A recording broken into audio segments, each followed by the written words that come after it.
So it's left to men like Davis Younts to fight for these Navy SEALs. You know, I represent Navy SEAls, fighter pilots, Coast Guard rescue swimmers. Pennsylvania attorney R. Davis Younts successfully defended an evangelical Navy lieutenant.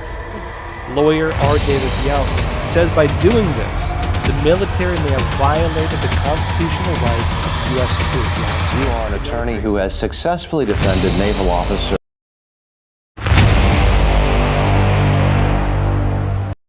So, I mean, time and time again, they like to take away responsibility from criminals as if they have no control over their actions. It's just society is forcing their hand on everything. But it's always going after the gun. We see the political angle to that. So Remington, actually, they're now leaving from their historic location in New York after 200 years, and they have to move down to Georgia. Of course, the state of New York has not been too friendly to guns, gun manufacturers, gun owners, and the like. The feds obviously haven't been either, but is that just the left's, this is their plan? Since they can't do it by Congress to get rid of guns, they're just going to make sure they get rid of gun manufacturers and chase them from state to state. Oh, that's no secret at all. That's been a stated plan and goal to erode our right to self-defense as Americans by destroying gun manufacturers. So Smith & Wesson moved from Massachusetts to Tennessee last year, and now Remington is going to move from New York to Georgia, and you cannot blame them. There are a multitude of reasons why it makes sense for them to do that.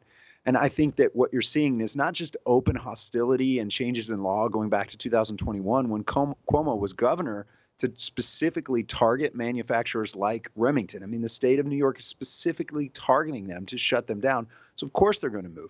But even worse, you have the state of New York that is trying to shut down Trump's businesses. So if I was doing business in New York, if I had a large corporation, I'd be advising them, get out as quickly as you can, unless you're a woke company that's just going to go along with this agenda.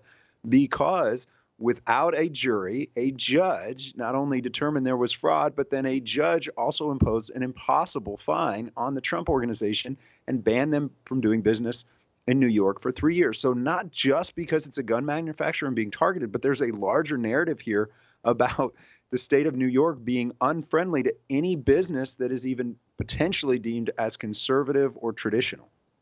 Co-host of the Shark Tank, Kevin O'Leary, last night we talked about it. He said that New York now officially, as if it hadn't been before, I guess it's been a very quiet liberal state for a long time, but he says with the Trump case officially, he's calling it a mega loser state. He says, get out, take your businesses. It's been decades of high taxes, decades of high regulation, and now the political angle. It's gotten too much. And like I said last night, these blue states and blue cities, they can get away with it now, chasing out, those who actually create money and jobs and wealth production and make things.